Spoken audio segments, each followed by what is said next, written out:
So welcome to the first keynote of Generation Analog 2023. This presenter is Jeeyon Shim, who is an award-winning writer and game designer, multimedia artist, and outdoor educator based in California.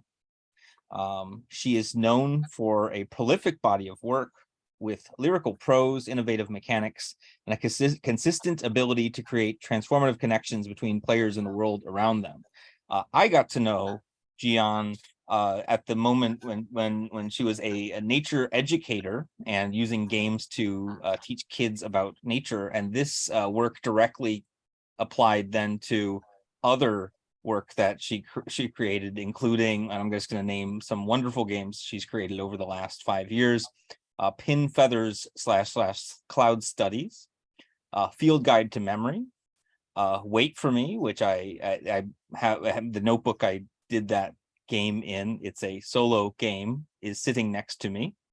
And then the upcoming games called The Snow Queen and The Longest Rest. And without further ado, I'll give Jeeyon the floor and we can get going. Thank you so much, Evan. And thank you all so much for coming to this conference and to the keynote. It's lovely. I'm reading directly from this, but let's consider this a transcript, eh? It's lovely to see an event like this that's centered on deep learning and exploration of games as an art form.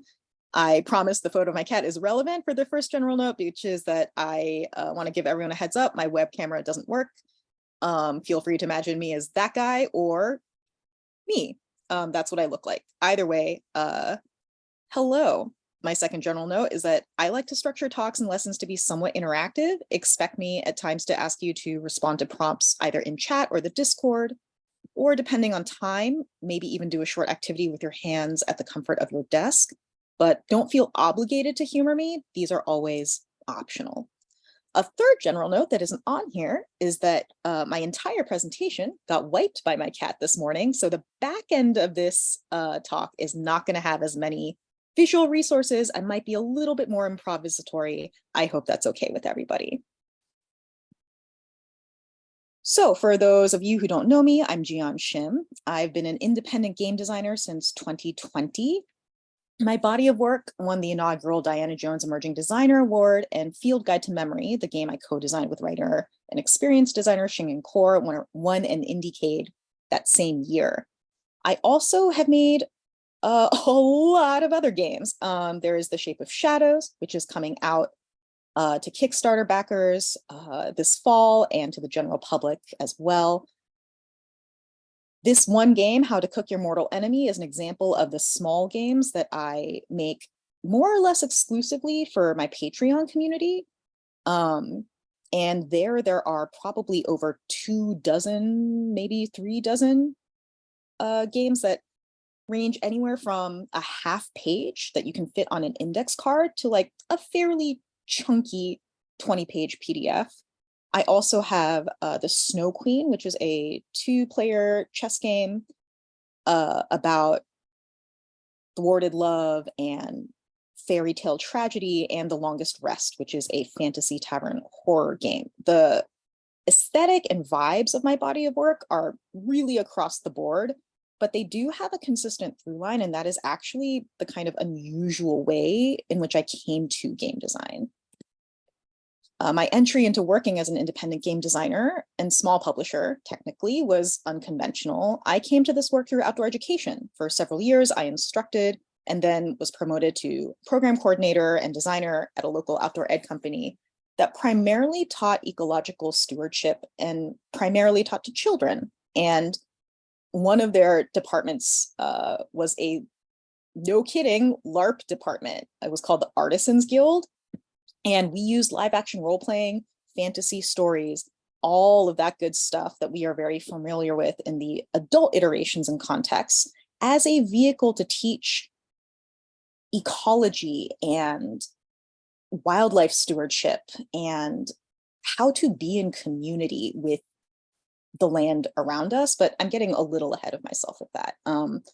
What I want to say is that when I say this job completely changed my paradigms regarding what I thought I understood about community, what constitutes the natural world, I'm not exaggerating at all. And I suppose the shortest way to sum up how it shifted my perspective on the world so meaningfully is that it did so by making me aware of biases I didn't know I had, biases around quite literally the very way I see the world. And I brought that new paradigm and a new foundation of existing and engaging with like the material world around me into my games work, even when it feels very cerebral or abstract. And for this next bit, I'm actually going to run you through an exercise. I promised.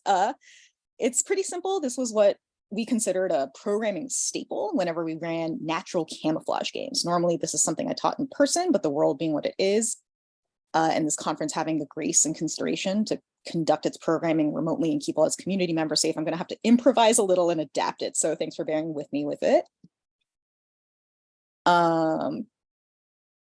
Ignore the notes if you want like the surprise. I'm going to show you something, which is this cool rock. And the exercise is basically just, what do you see on this cool rock?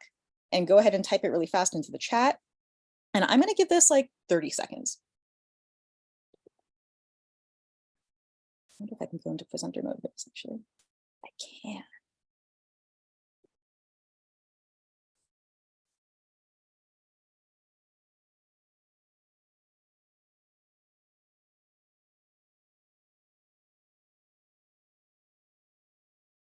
Okay, I think that was about 30 seconds, and I'm going to guess that most people said smiley face for this cool little guy here. And if you said smiley face, I want you to know that in 6 years of my outdoor ed career, teaching literally thousands of people, this lesson, maybe one person has said anything other than smiley face. And that's not what you see. What you see is the rock, and then 2 little dots or dashes and a curved line between them. This is a smiley face.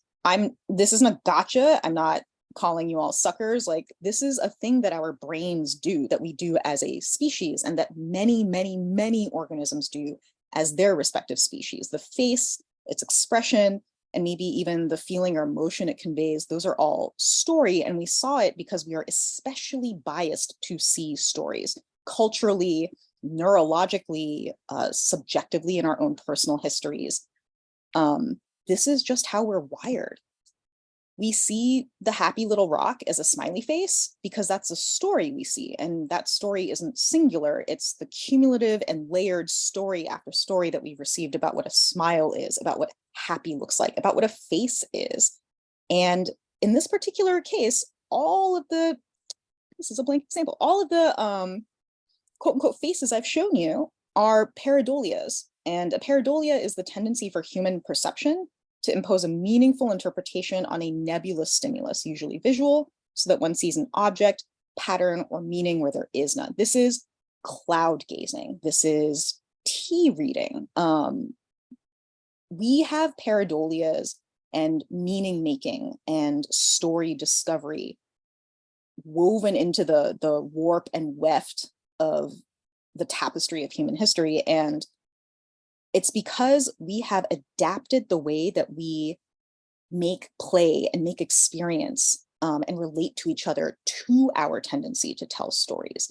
And I personally love pareidolias and working with pareidolias because they are a prime example of why, in the context of game design and engaging with games, bias is not a negative term. It is a neutral term, and it's one that you can use to better understand your engagement with game as a player, a performer, a designer, certainly. And if you are a designer, you can use it to your advantage in very specific ways. I use pareidolias frequently in my work, and by way of example, I'd like to walk through a prompt from my game, The Shape of Shadows, to demonstrate how you can use the way our pattern finding nature is often biased toward seeing a story before it sees what's actually there. So this is a prompt from kind of late in the game. Very, very briefly, the player plays a magician's assistant. Their mentor, the magician, has gone missing seemingly after turning into a series of animals, and they have to find him. In order to do so, at one point, you have to pass through this gate. And the prompt is in the Guardians folder. For context, in the live game, things were played through a series of nested folders. Open either the Gate of Blood, which is this image here, and answer, or the Gate of Fire, which is this image here, and answer the following prompts in the shadow book section of your journal. And then there are 3 prompts. I'm not going to read all of these out loud. I will, stay on the screen for a bit. Feel free to screenshot if you'd like them for reference. But what you see as we walk through this is, generally speaking, a case study in using bias in order to divert the direction of the player experience by being very cognizant of the fact that they are going to be biased towards story, leaning towards story, when they see an image. These images going back are layered images. You can see a little bit of text.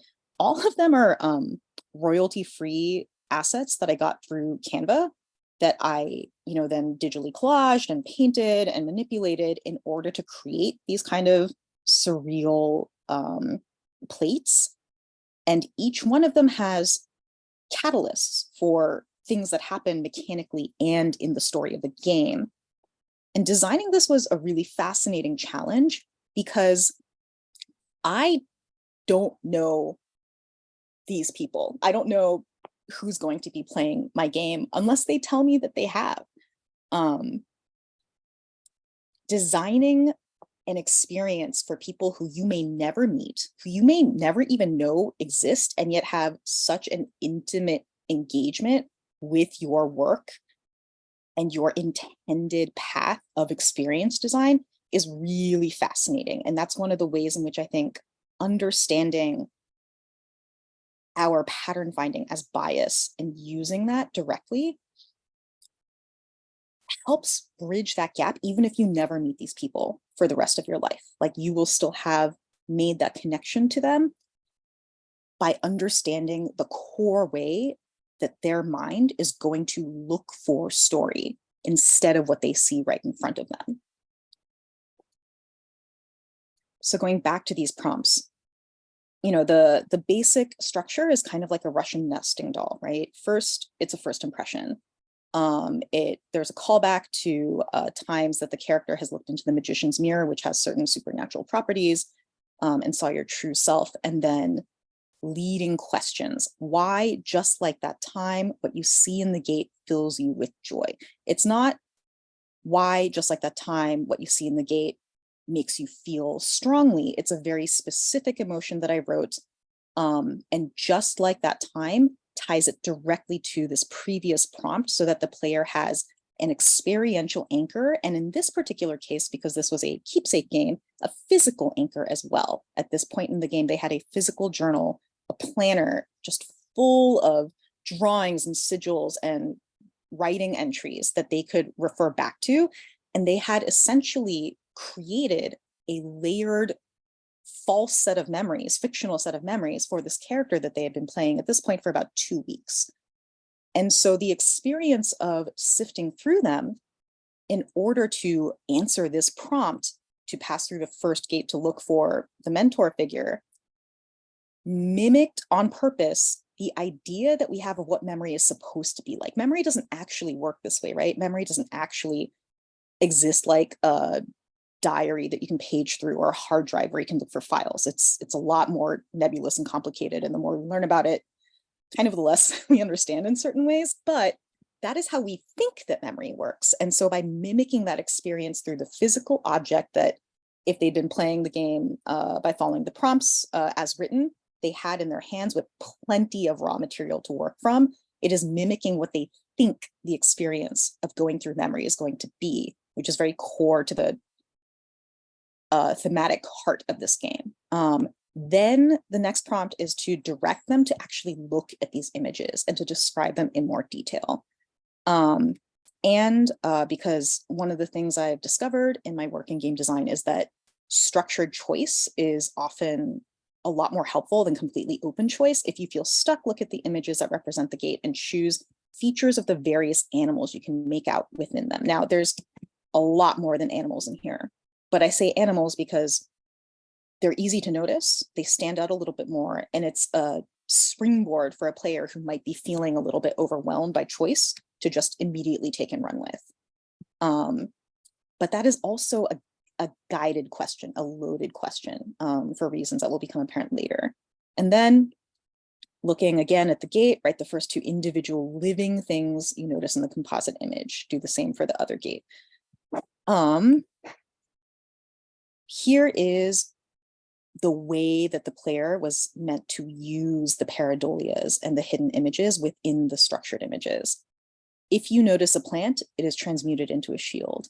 If you noticed a mammal, it is transmuted into a cloak. These were all objects that they had as a player to protect them as they delved deeper and deeper into these very guarded, hidden memories that their mentor had been concealing from himself, from their player character, from the world. And the reason I said in the previous prompt for players who might be stuck to look for the animals is because the animals here are a little bit more dynamic. A cloak, a bow and arrow, armor, a sword. These are all high fantasy archetypes where, and this is a generalization, but in my experience, if players get stuck because they are unaccustomed to, unfamiliar with, uncomfortable with a much more open choice kind of prompt, high fantasy archetypes are something that they have no problem leaning on and running with. Sometimes it comes from a familiarity with D&D. Sometimes it's just that fantasy archetypes, sword and sorcery stuff, it's very ubiquitous in our culture. And so they can have a stronger foundation on which to think about how these objects might protect them in a creative way. And then there's a prose prompt that goes into the rest of the game. So I wanted to include this walkthrough because the connection between like this and this is not obvious from the jump, but this is the basis of how I design. And when I teach design workshops or when I talk to friends who are also designer and we share our different perspectives and processes, this is always my starting point. You can take the bias that you know is going to happen, this face that you don't see, the story that you always see first before you see what's actually in front of you, and you can use it to shape what you want that experience to be. And in this particular case, you can also shape to a certain extent the emotional arc of both the player's experience and their character's experience, which might overlap but are not always the same thing. Because the other thing about the Shape of Shadows is that it's a solo game. It's a one-player game, mostly journaling, some drawing, a few activities that involve, getting up and going outside. But what that means is you are not dealing with the exponentially more potentially complicated interactions of a group or even a pair of players. It means you can really dial in on how you sort of set the emotional atmosphere of every single component of this game, regardless of what the base personality of your player is, because the buy-in is the premise and the buy-in is the format. If a player comes to that game only knowing D&D, maybe having diversified into Pathfinder, this is going to be a bit of a stretch for them. And whether or not they go for it might indicate how open they are to change, how open they are to different formats, how open they are to different experiences, which means the stretches that are asked of the player rather than the character are not going to be outside of like the proximate comfort zone of what they already know a game to mean to them, which is good. I wanted the player to feel comfortable playing this game, even if the form isn't what they really know, because the emotional and thematic content of the game can get very intense. And so being able to provide a strong foundation where I felt very confident that a player would feel grounded and secure and not thrown off or confused by the format of the game would give them more of a leg to stand on in order to go as hard as they wanted to into the more intense emotional or narrative arcs of the game. And you can also use bias in the other way. you can do the opposite thing with the opposite intention. So instead of imbuing meaning, you can take it away. Nature already does this in the way that many organisms developed evolutionary advantages through camouflage. And the reason I have these two photos, first of all, this is just very cool. What a cool, cute animal. But the way that it is hiding in plain sight is exactly the same thing that I was teaching my kids to do when we were doing nature camo in this lesson. And I'm going to go back to the smiley face because I want to break down for you why it is that we see a face on this rock. First, we are just trained to see faces. It's why pareidolias often take the form of a human face, not an animal's face, not an insect's face, a human face. That is just something that our brains do. So immediately you have a kind of round object and then abstract markings that resemble an expression that we know that we make to communicate something, to communicate a greeting or welcome. It is fairly symmetrical.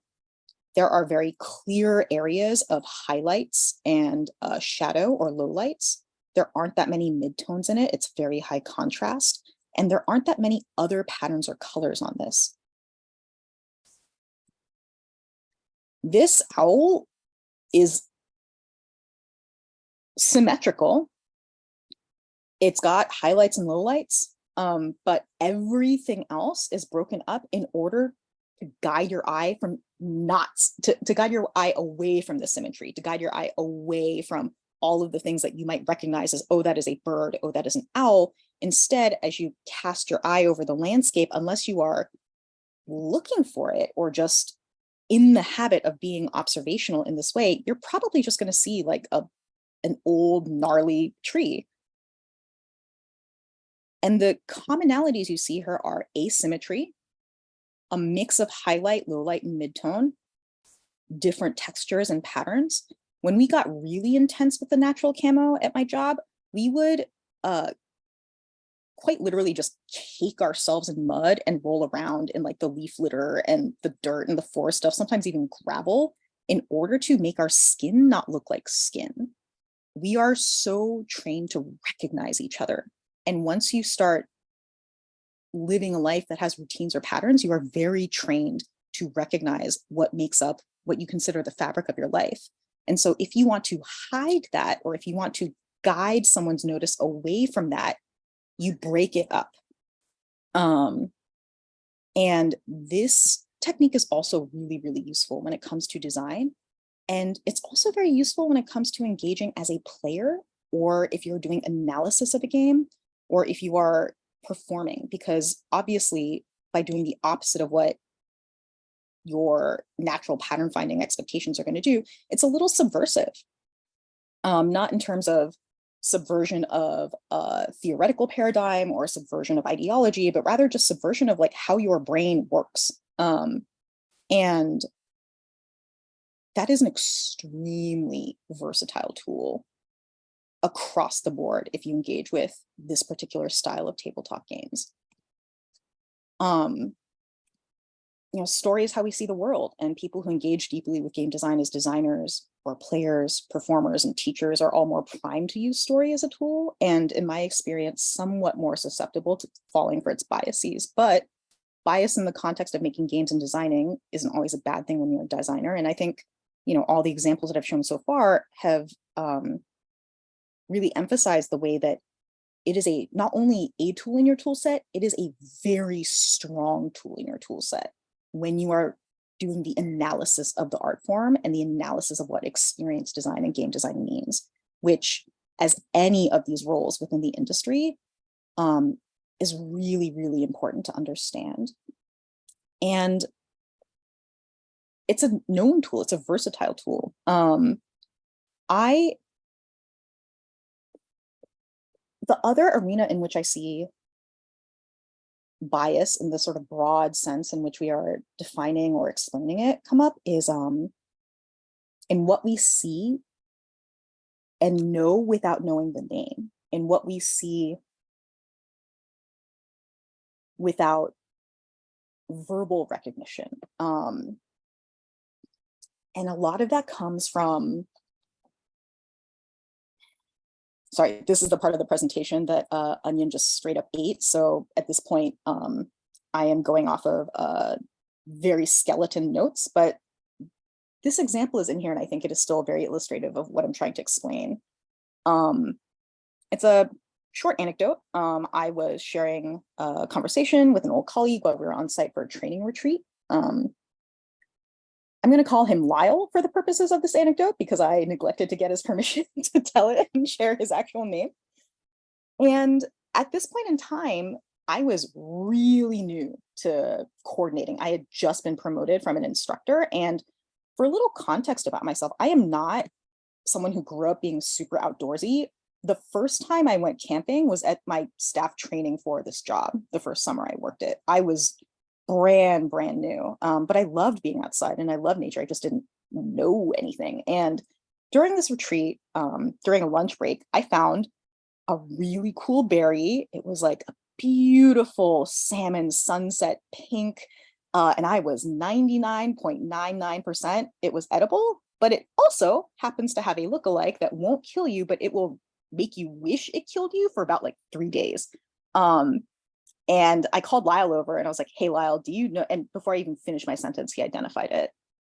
And I gave him an offhand compliment about, his mastery of the skill. And he said, no, mastery doesn't exist. Mastery is fake. All I did was teach myself, and I'm quoting here, teach myself how to find my friends in the green haze. I had never heard the phrase green haze before. I have looked for it in books. I'm pretty sure that Lyle just made it up. And I'm not going to lie, at first I thought he was talking about a recently legalized plant that I actually have no trouble identifying. But he explained that what he meant was at the very beginning of his work in naturalism and outdoor education, when he went hiking or on walks in the park, or even when he was just grilling in his yard, he would sometimes look out at the flora around him and think about how it all just looked like one big green haze to him, like a pleasant one. But he didn't feel like he could anchor himself in it. And he told himself no part of it was really familiar to him. But that wasn't actually true. That was the story he was telling himself, right? Because he didn't know the taxonomic names or the common names of these plants. Because even though he might notice, oh, that leaf has serrated edges, oh, that leaf is soft to the touch, he didn't know what those things meant. He was like someone who tracks animals who can recognize what you are seeing, but you don't have any story to go with it, no learned experience to go with it. And so you tell yourself you have no story, right? But that wasn't true. He saw those plants every day. The plants in his yard, he sees them every day. He knew individual plants. Like he could see two members of the same species and know which one was going to grow stunted and which one was going to grow healthy and big and strong, just because he lived at that house for like 15 years. And so he actually had individual relationships with all of these organisms.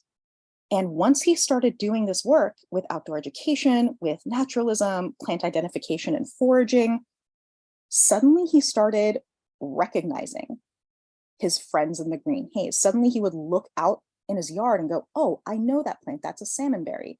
That's a big leaf maple. That's, don't love it, but that's poison oak. And you belong here too, buddy, right? He knew exactly what he was looking at, even though he wasn't seeing anything different. But his brain was sharper. His brain let him notice things that he was already seeing in sharper focus because suddenly he knew how to put them together into a story that he could recognize. That's really all plant identification is. You have to be very consistent and observant with it if you want to be safe, if you're ever going to eat what you find or cook and share what you find. But all it is recognizing what you already know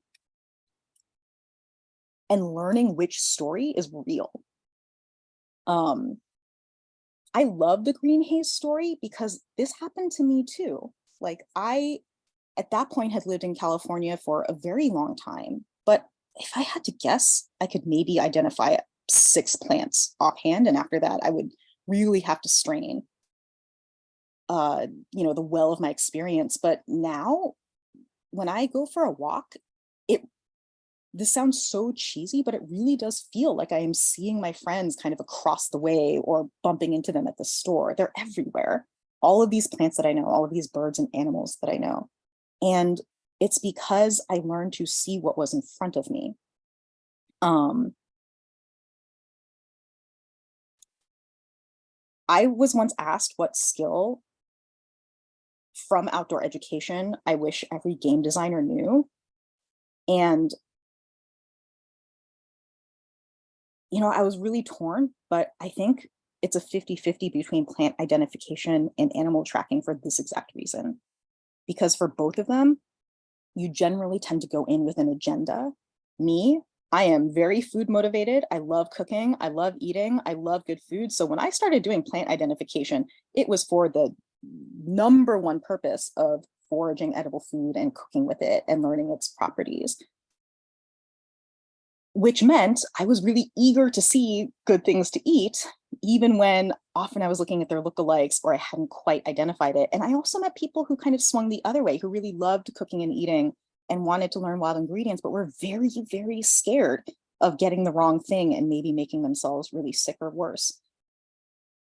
Once you start getting away from what you want to see and focusing on what you do see, you can start to understand why people tell themselves the stories they do. When I started training staff in plant identification, it was a wild before and after, where before learning plant ID in this very concentrated, focused way, I would have no idea why people guessed the guesses they did.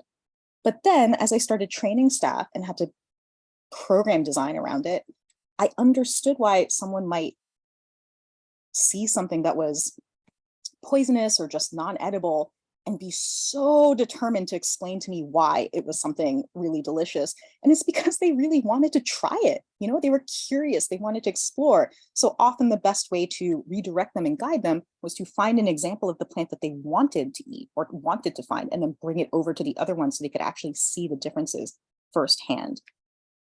Engaging with games in the community, and this is where I'm going to lean a lot, speaking of bias, on my own direct experiences. So this is a sample size of one, so a big grain of salt. But one of the things that I have noticed in our community, particularly in tabletop design, is a tendency to really run with the story that you think you see instead of what is in front of you. And this is where animal tracking comes in, because I'm not a good tracker. I'm what I consider a bad tracker. However, compared to the average person who has never put time into learning animal tracking, the reason I am much better than them, which I say not boastfully or with any conceit or pride, like I know I'm bad, but I'm better than most people who've never learned tracking because I know what I don't know. When I find a track, if I can't quite make out the metatarsal, if I can't tell if that's a dew claw imprint or just like a twig, I just know, cool, I don't know, which like puts down my chances of correctly identifying that track, or, you know, the browsing sign or the roosting sign or what have you. People who have never learned tracking, and I did this in the beginning too, it was kind of embarrassing, but also very funny. They always have like a pet animal, not a literal pet animal, but like a special favorite in their head that they really want to see, which is why when I still work this job, no kidding, at least 2-3 texts a week from friends would be a photo of an animal track, and either, is this a wolf? Is this a mountain lion? Or is this a bobcat? And it was like always a domestic dog, not even 99.9%, literally 100%. It was a domestic dog, because a domestic dog track looks like what we think of as animal track. And we get really excited about the idea that we might find a cool animal, a different animal. And then you go out hiking in a park, you're already a little primed to kind of want to see this animal, to want to find evidence that it's there, evidence that it's a part of your community. And then you see just a big dog track, because there are some big domestic dogs out there, and you think, oh my God, it's a mountain lion. My little favorite animal that I had in my head that I kept seeing was an otter. It got to the point where all my coworkers would make fun of me by saying, hey, Jeeyon, I think I found an otter track. And then it would very clearly be a raccoon or a skunk or something else. Because I was, every single time I would say, oh, that must be an otter, because I wanted to see it so bad. I really love them, and I had a magical experience with them once, and I thought just the idea of them being in my local community was so compelling to me. And a lot of learning how to do animal tracking was just learning how to look at my own bias without shame or stigma or judgment, and realize, oh, I don't see the full picture of what's going on. The other thing that taught me this skill in regard to this job that is maybe much more applicable is I learned how to write incident reports. The way that we wrote incident reports was that we were trained to never put in subjective judgments, to always, always, always follow up with people who were there, who experienced the incident, to never take just one side on anything, because again, we were primarily working with kids. A kid's version of a story, not often a one-for-one match with any adults they might have been in the vicinity of at the time. And so, you know, we learned a classic example is Benjamin had a meltdown during lunch today. Meltdown is not very helpful. Describe the behavior. What was happening first? Benjamin ate lunch for 20 minutes in the sun without a hat or sunscreen on. He didn't drink any water. At about 25 minutes, he started yelling at a friend and then started throwing rocks at a nearby tree. After he sat in the shade for half an hour and cooled down, he was totally regulated and engaged with his peers just fine, right? Like, those two stories are the same thing that happened, but one of them is about what you thought you saw that does not convey particularly accurate information. And more specifically, it conveys just enough information that the person you're talking to thinks they know exactly what happened, thinks they know what's going on, because they've totally seen kids who have quote unquote meltdowns. But, you know, I know kids whose meltdown was freezing up and not talking and not moving and not doing anything, not wanting to look at anything, suddenly just shutting down in their curiosity.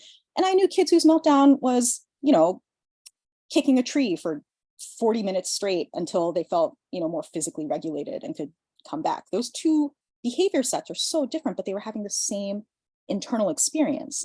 And so it's really, really important, we learned when we write incident reports, to be very specific about the behavior. And there was a phrase that we used a lot, observed behavior. Just like the bias of seeing faces and pareidolias and seeing stories where what's in front of you isn't actually there, observed behavior is it's an anchoring phrase I use a lot because I'm just as human and fallible as anybody. I see stories that aren't there all the time, particularly when I'm grumpy or when maybe there's some personal history with something going on. And so being able to anchor myself to saying, what is the observed behavior here, has been extremely helpful in understanding this art form and also in navigating the community. Tabletop players, game designers, performers, we are all people who love story, which means sometimes we can get a little bit carried away with it. And when you apply that to real life, sometimes it's not very helpful. Sometimes it can get a little intimidating or outright unsettling. And so there have been times when, you know, in this industry, as biases crop up in the less, what we think of more as like a negative bias or systems of bias that might intersect with the way that I make my work and engage with my audience and make friends and network, being able to come back to like, what is the observed behavior here, has been an incredible way to see the dashes and curved line in the rock instead of the smiley face. And I think for, you know, conference goers at this event, the reason that I bring it up is because I'm guessing that you want to engage with this space, whether it's as a teacher or designer. It means you're going to see this behavior at some point. And I've seen a lot of people lose a little morale or wonder if there's a loss of perspective within the industry. I don't think that's true. I think that it's just that people get stuck in their bias. They get stuck in the story that they think is there. And they forget to kind of look back and say, okay, what am I actually seeing? Are things being broken up? Is there something that is in fact symmetrical and known that I could recognize, but I'm being distracted by a texture that's put on top of it by someone else's interpretation? Or is it in fact unrecognizable to me? And if it is unrecognizable, is it something that I will never know? Or is it just, you know, a friend in the green haze that I'm going to find one day, probably, but right now I don't know their name? right now I can just make out their face. I really wish, like from the bottom of my heart, that people in analog games and people in the tabletop space and game design and performance tried some outdoor ed stuff. And I realize that's kind of a one-track thing to say, but really, truly, if you see the parallels and the ways that these things overlap, they connect back to what I think is like one of those huge paradigm shifts that I talked about way at the start of this presentation. The biggest paradigm that I think changed dramatically, radically as a result of this job, or this outdoor ed job, not the game design job, is what constitutes the quote unquote natural world. There is a book called Tending the Wild. You'll love it. It's an academic book. I am not particularly steeped in academia myself, but I read this book cover to cover.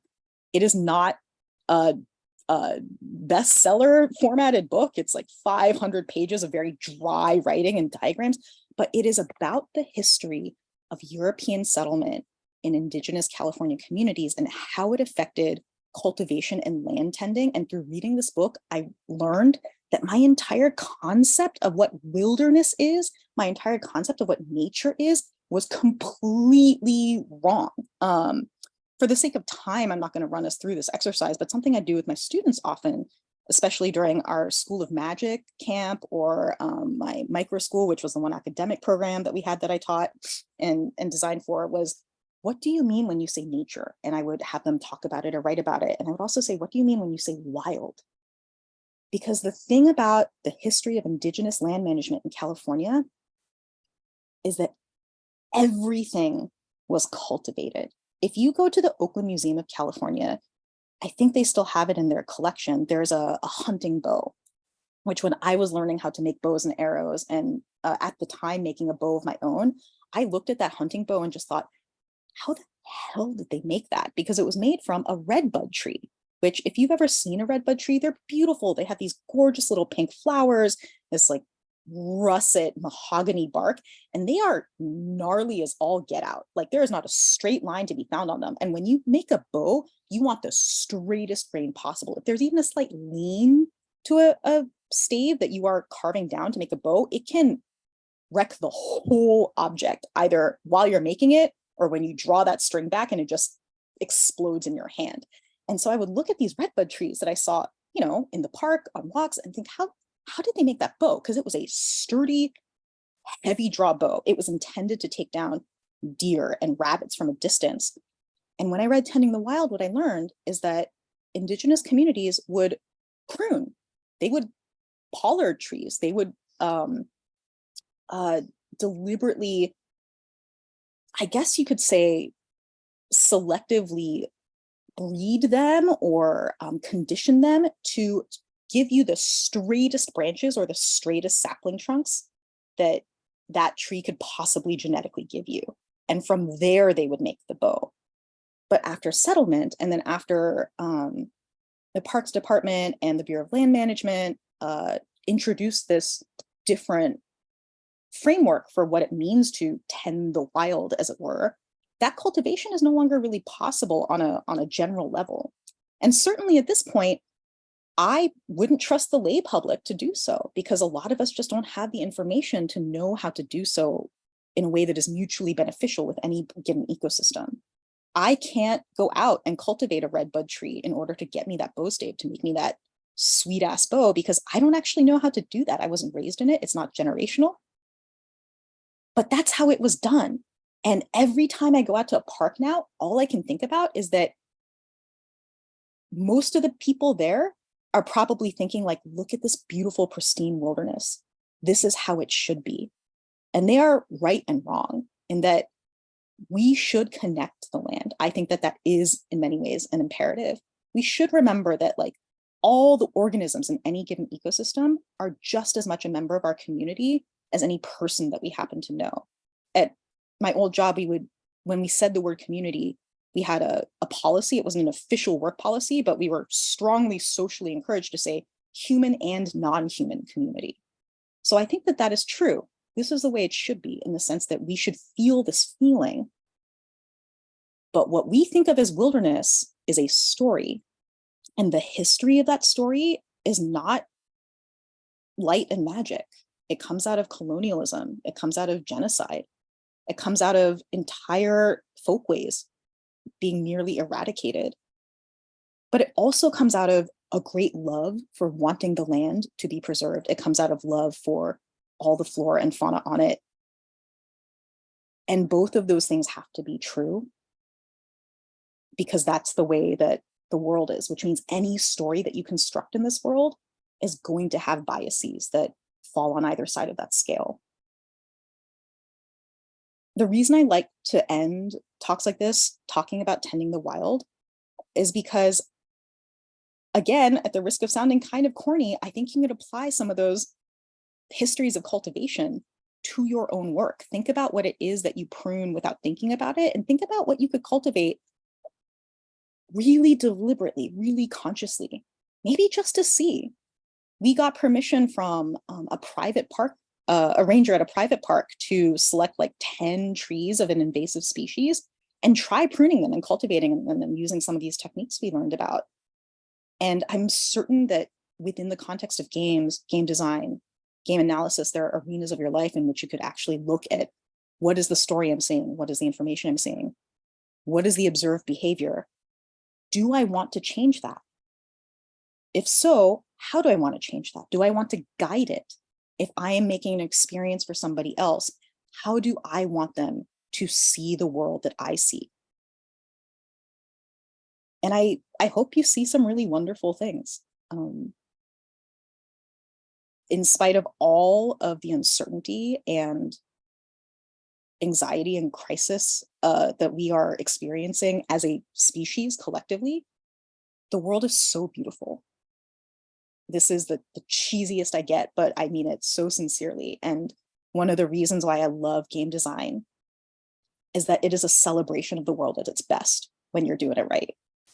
And I hope this talk was helpful in engaging with games both as an art form, but also as a gateway to walk through into the rest of the world, and recognizing some of those old friends in the green haze, or just learning to see what you see. Thank you so much. Thank you for your patience through all of the technical difficulties, and I hope you all have a wonderful day and wonderful conference. I will be in the Discord for a little bit. I'm going to stretch and get some water first, but this was lovely. I treasured the experience. Thank you all so much. And Evan, take it away. Thank you, Jeeyon. Thank you especially for Robert for going over time, and that was not an ask that I wanted to make, but I think I was so moved by the material that I am personally grateful for Jeeyon, for Robert, for all of you for taking 11 minutes out of your lunch break. Next, we will start promptly at 2 o'clock Eastern, or on the hour, for panel number 2. And thanks everybody for your attention, patience, and look at the world now with your different eyes. If any questions you have for Jeeyon will be in the Discord under her panel. Thank you so much.